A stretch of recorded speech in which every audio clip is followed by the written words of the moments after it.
So now we are here for our first panel discussion of the day. And we, like I mentioned, are going to be focused on accountability. So I would love to welcome to the virtual stage with me, Meera Shekar, who's the nutrition lead at the World Bank, Chris Hegadorn, who's the secretary of the UN Committee on World Food Security, and Dr. Jess Fanzo, who is with Johns Hopkins University, wears many hats there, including Director of the Global Food Ethics and Policy Program. Welcome to all of you. Thanks for joining us. It's great to be here. Thanks, Teresa. Appreciate that. Wonderful. Good to see all of you. So we are going to dive right in because we've got a lot to cover in just the 25 minutes that I have with you all. And like I said, we're going to be talking about accountability and looking forward. And I think this is a really vital piece of the summit process to ensure that all of this work is not for naught and that we do actually see some concrete outcomes. So to start, I'd love to hear from you all about how you're thinking about your particular institutions playing a role in this. So Chris, let's maybe start with you. And actually, if you could give a brief overview, the elevator pitch, if you will, of the UN Committee on World Food Security for folks that might not be familiar, and then what role you see CFS playing, into the summit and post-summit, most importantly, on sort of shepherding some of these outcomes to fruition.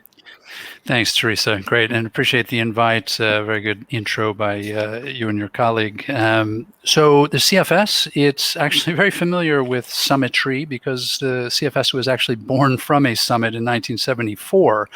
I have a picture on my wall of Henry Kissinger in Rome speaking to the International Conference on Food Security just after a major global crisis centered on food, and several iterations later, we had a summit in 2009 in which the CFS was completely reformed.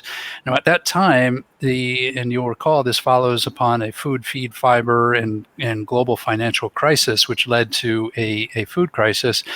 There were really calls for doing things differently, that it's not just governments, it's not just UN agencies that are going to solve the problems, that everybody collectively really needed to look at the fundamental policies that at the core, at the basis of the food system, and see what needed to be different, see how perspectives of governments, UN, civil society, private sector, financial institutions like the World Bank, researchers like Jess, the Special Rapporteur on the Right to Food, and others could lend themselves at the same table to making very different choices and decisions around policies, everything from the water use to social safety net programs to climate change. And so the CFS was reborn in 2009. We created a high-level panel of experts at the time. In fact, as a U.S. diplomat at the time, I negotiated the TORs, the terms of reference, to set that committee up.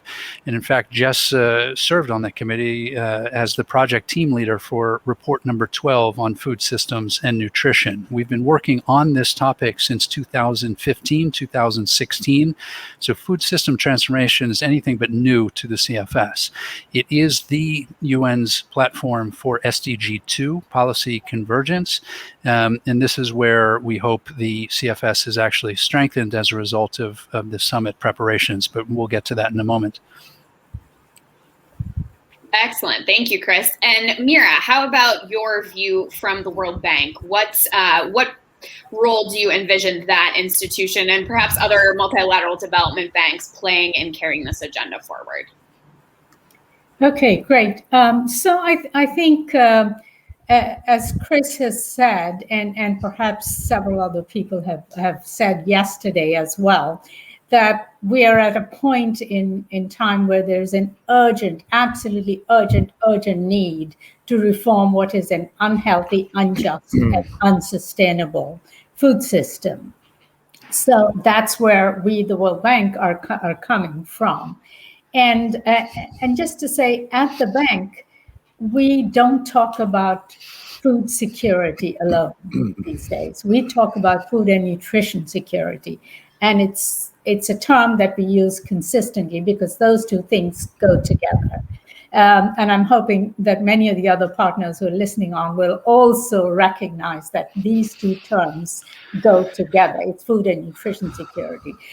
So recognizing that, we have a whole of World Bank approach to addressing this issue, engaging certainly the agriculture sector, but also the climate team, the health team, the nutrition team across the World Bank.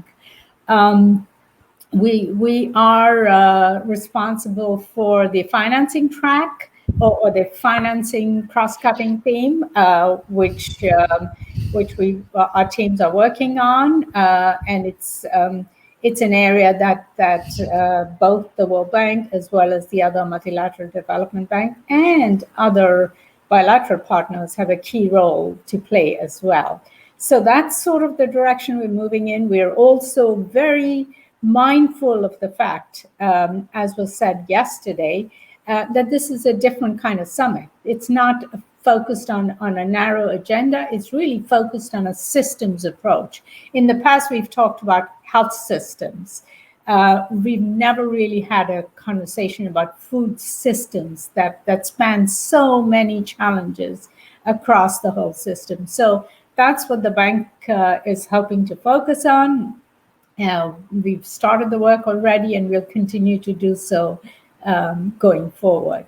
Yeah, let me stop there for now.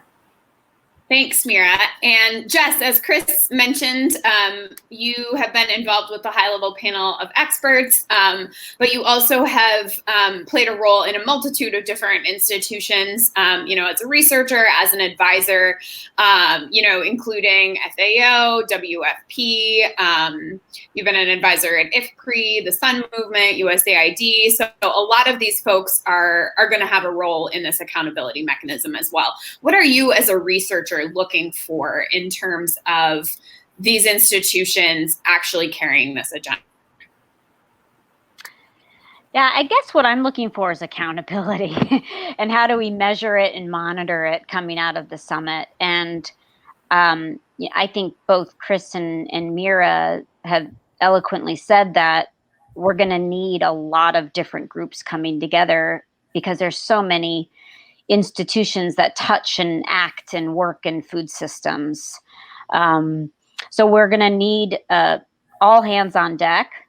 It's going to involve the UN. It's going to involve all the multilateral institutions. It's going to involve farmers, consumers, researchers.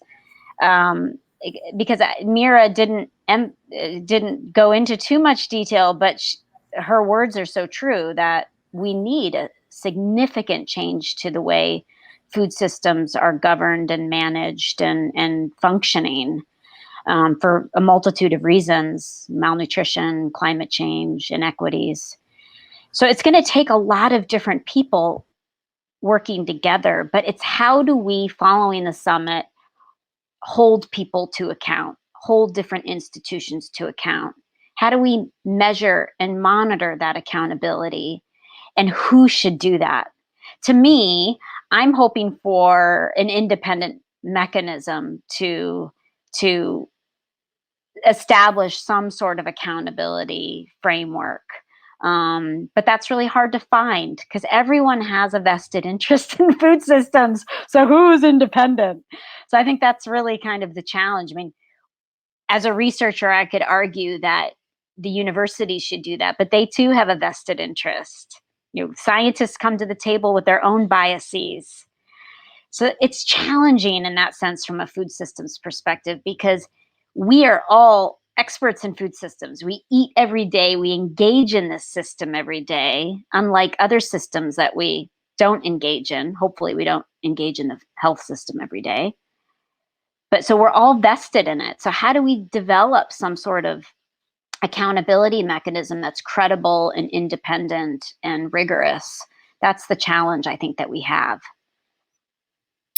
Yeah, and I touched a little bit on the sort of 22 of this process, right? The goal was to be as inclusive as possible, to have as many different stakeholders as possible involved, people from all different aspects of the food system.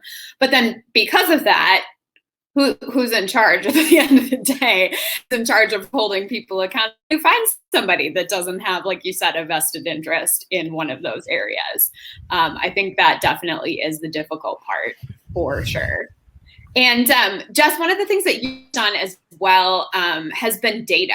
And so I'm interested to hear how, the food systems dashboard you have helped shepherd in, and how the role of concrete data what that can actually play in making sure that people are being held accountable.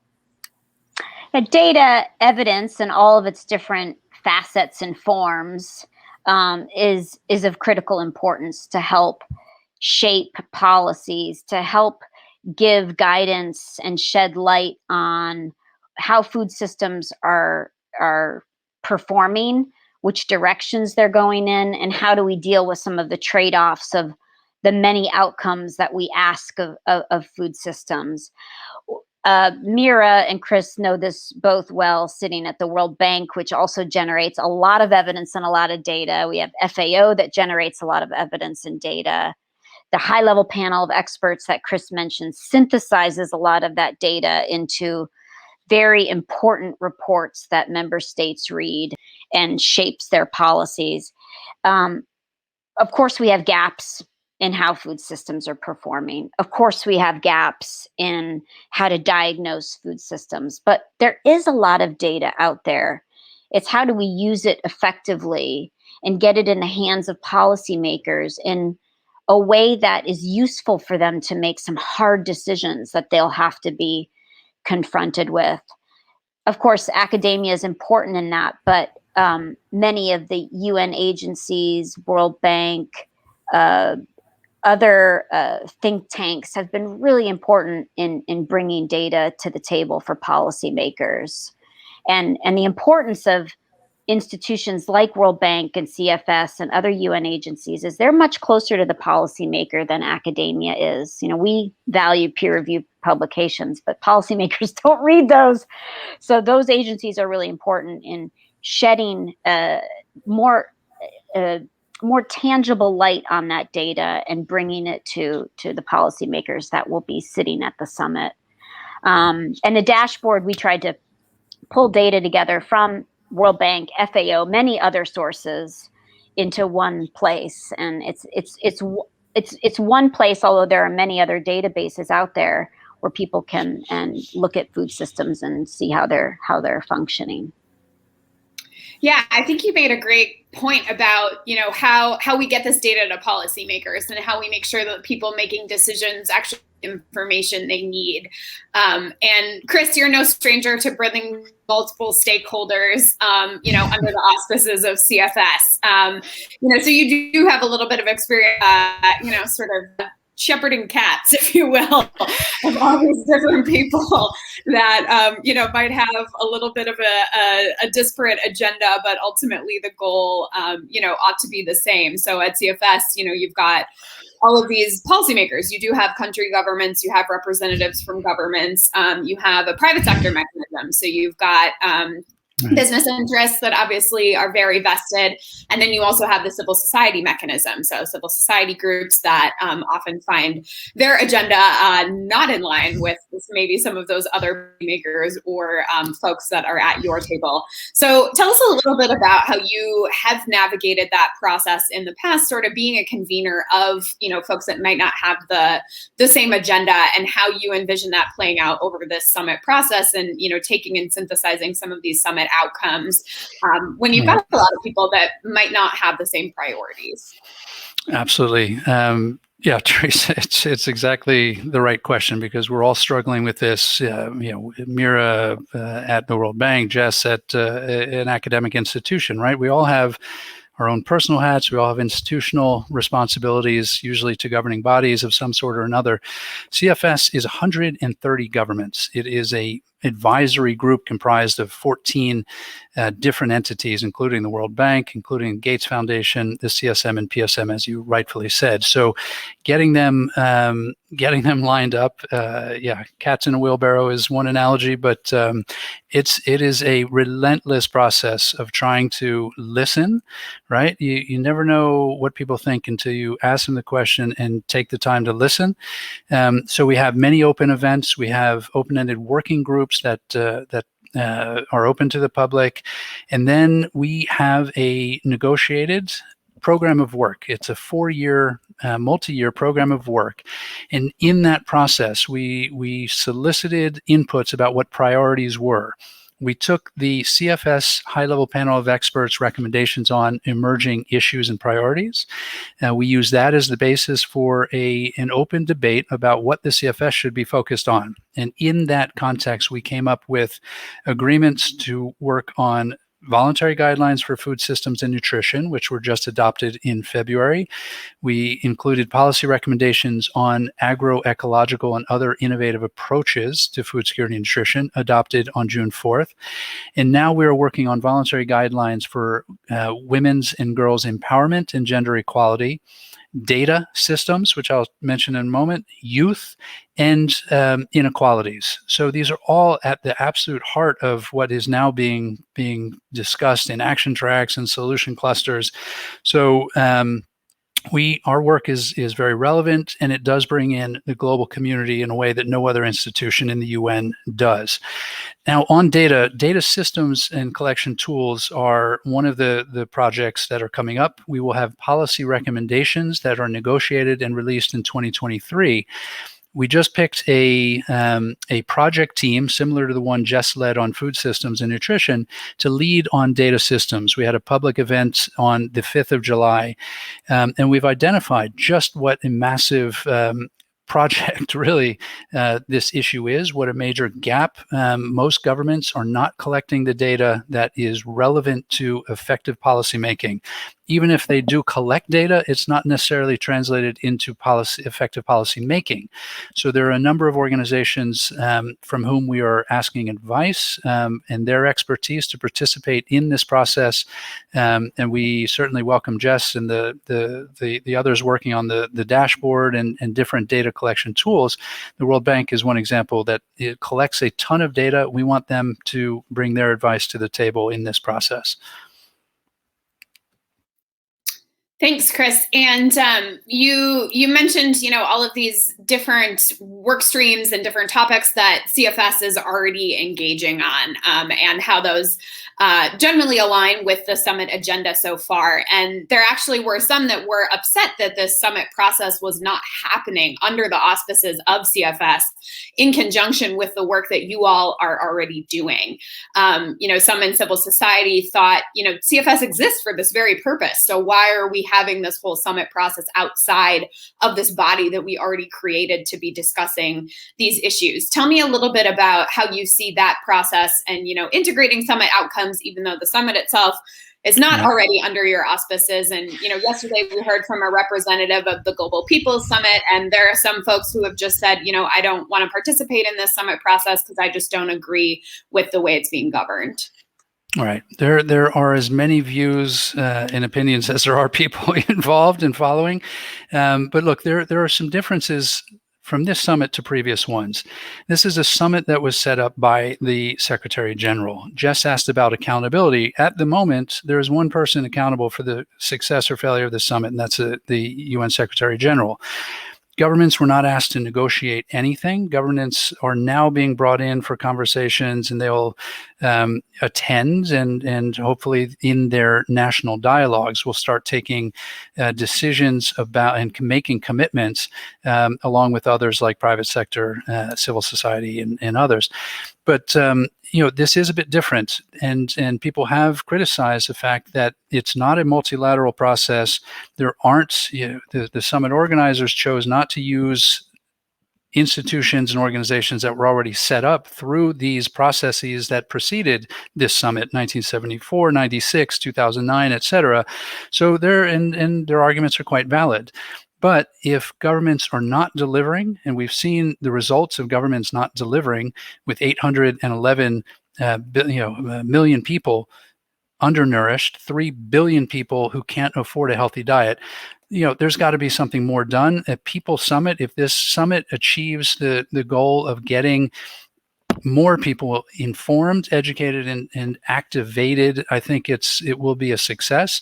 But again, we have to tie the energy and all of these parts that are out there. You talked about cats in a wheelbarrow. Taking the initiatives and getting them back into a wheelbarrow that is tied to government responsibility is really that's got to be the heart of decision making over the next few months. And I welcome hearing what others have to say about that. Yeah, Meera, I'd love to hear from you. We've chatted a little bit about this accountability piece, and I know it's something you're really thinking about as well. Yeah, I must say I disagree a little bit with what Chris just said. I want to liven up this conversation. Yes, get in there, Meera. I think tomorrow or after the summit, if people are better informed, I don't think that's what I would consider success. I think it was President Biden who said recently that this is the first generation that is feeling the direct impacts of the climate crisis. And this is also the last generation that is going to have be able to do anything about it. So similarly, on the food systems and nutrition systems issues, this is the last generation that can do it. So the urgency is absolutely clear. After the summit, we need action. We need to have agreed upon implementable actions. And linked to that is the accountability piece. If we leave everything as voluntary, nothing will change. In life, you never get what you expect. You get what you inspect. And so having some systems in place that will inspect or track what we promise, I think that is absolutely critical. And people say it's not always possible. I think if we look at the Nutrition for Growth Summit that is coming up soon after, there are accountability mechanisms that are being identified in advance. So I think it is very possible. The Global Nutrition Report, which is Jess, that is one independent mechanism that, and full transparency, I'm a member of the independent expert group on the GNR. But that's one independent group that is able to talk about accountability, to report on that, and has no vested interests as far as I'm aware. So after the summit, what will we be doing differently? I think acting on things and being held accountable for what we promise. Otherwise, nothing will change. It will be a great kumbaya moment, or lots of great kumbaya moments, but really nothing's going to change. And I think particularly on the private sector side, we've heard promises from the private sector for a long, long time, but we haven't seen change. In fact, we're seeing things go in the opposite direction. So having some sort of an accountability mechanism in place, with learning from, say, the N4G summit is certainly absolutely critical. And then in terms of measuring success, having looked at everything that's been put in the public domain at the moment, I think it's great that so many conversations have been had, but perhaps we need to think about how much person time, person years, person months, person hours have been spent in coming up with these potential actions. And yet, if you look at them, many of them are rather vague. They are not what we would call smart commitments. I think the average person wants to know, will policies change after this summit? Will there be more resources available to address these issues? And how will we measure whether we are there? If we don't have a clear goalpost, if we don't have, as you said earlier, clear governance, we'll never know whether we are there or not. So let me stop there. I haven't. Hey, Meera, I don't see where we disagree. In fact, I think we agree on a lot. But let me ask you, because you just mentioned that you guys are managing the finance lever, right? And I asked a question in that event just preceding this one. Why isn't the World Bank implementing the CFS RIE principles? You and I are working behind the scenes to discuss how to push out the VGFSN, but how accountable is the World Bank, and even in as an advisor of CFS? How can we? What's going to be different with this summit? Well, first and foremost, I didn't attend that previous session, so apologies. I'm not quite sure the context in which that question was asked. We can talk about it offline. But how is the World Bank accountable? I think we're accountable in terms of what we deliver to our clients, and in bridging, as Jess was saying earlier, the policy, what I call the know-do gap, what we know and what we do, helping to bridge that gap between knowledge and policies at the country level. That's where our accountability lies. That's where our responsibility lies. And then financing those actions over time. That's, again, where our accountability lies. Does that help?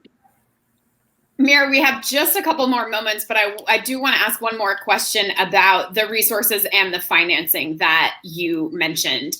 How can the World Bank use its position to leverage increased financing from country governments, from the private sector, from other entities? Obviously you're putting significant resources bank towards all of these issues, but how can you be working to leverage more resources from other entities on food systems transformation? So we're trying to do multiple things. One, as you know, we are in the process of replenishment for IDA 20. And under IDA 20, there's going to be a strong focus, certainly on food and nutrition security. There will be a strong focus on a new theme on human capital, all of those linked to this thing, and of course, climate change and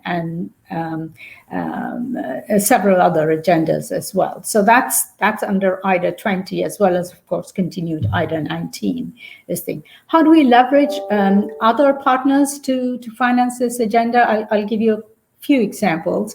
One is we recently launched what we call IBRD nutrition bonds. And 2 bonds were launched and were fully subscribed.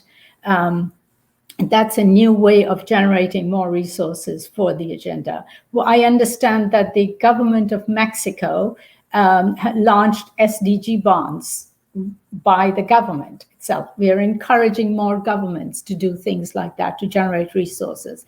We're working with innovative financing facilities such as the Power of Nutrition that crowd in financing from non-traditional donors and then bring those resources to us to co-finance with IDA, to give it to countries who are then more motivated to put in domestic financing into their space. We're working with countries to, I can go on forever, last one. We're working with countries to put in place fiscal policies such as taxation on unhealthy foods. And that will not only help on the health side, but it also helps on the fiscal space side by helping countries generate more resources that they can then deploy for these sorts of things. So lots of areas to think about. I think we really need to learn from other sectors how they have done this sort of thing. I'm also the author of the GNR finance section report, and the finance chapter for the GNR report. And we will talk about many of these potential areas in that. There's not enough time to talk about it now. Unfortunately, you're correct. We are out of time. I want to thank all of you for being with us today. Just incredibly rich conversation and really loved hearing from all of you. I think this conversation did an excellent job at really laying out why this is such a complex issue that we're dealing with, why this accountability piece really is going to be difficult. But you're all thinking about it. Folks in similar roles are all thinking about it. And obviously, we'll all be continuing these conversations sessions over the next year and beyond to really dig in on these issues. So I want to thank all three of you for being with us today. Thank you so much. Thank you. Thank you. Thanks, Teresa. Good luck with your newsletter. Hope to read it soon. Thank you. It'll be in your inbox. Okay. And it'll be a newsletter on food and nutrition security. Yes, we won't forget that. All right. Bye all. Thank you.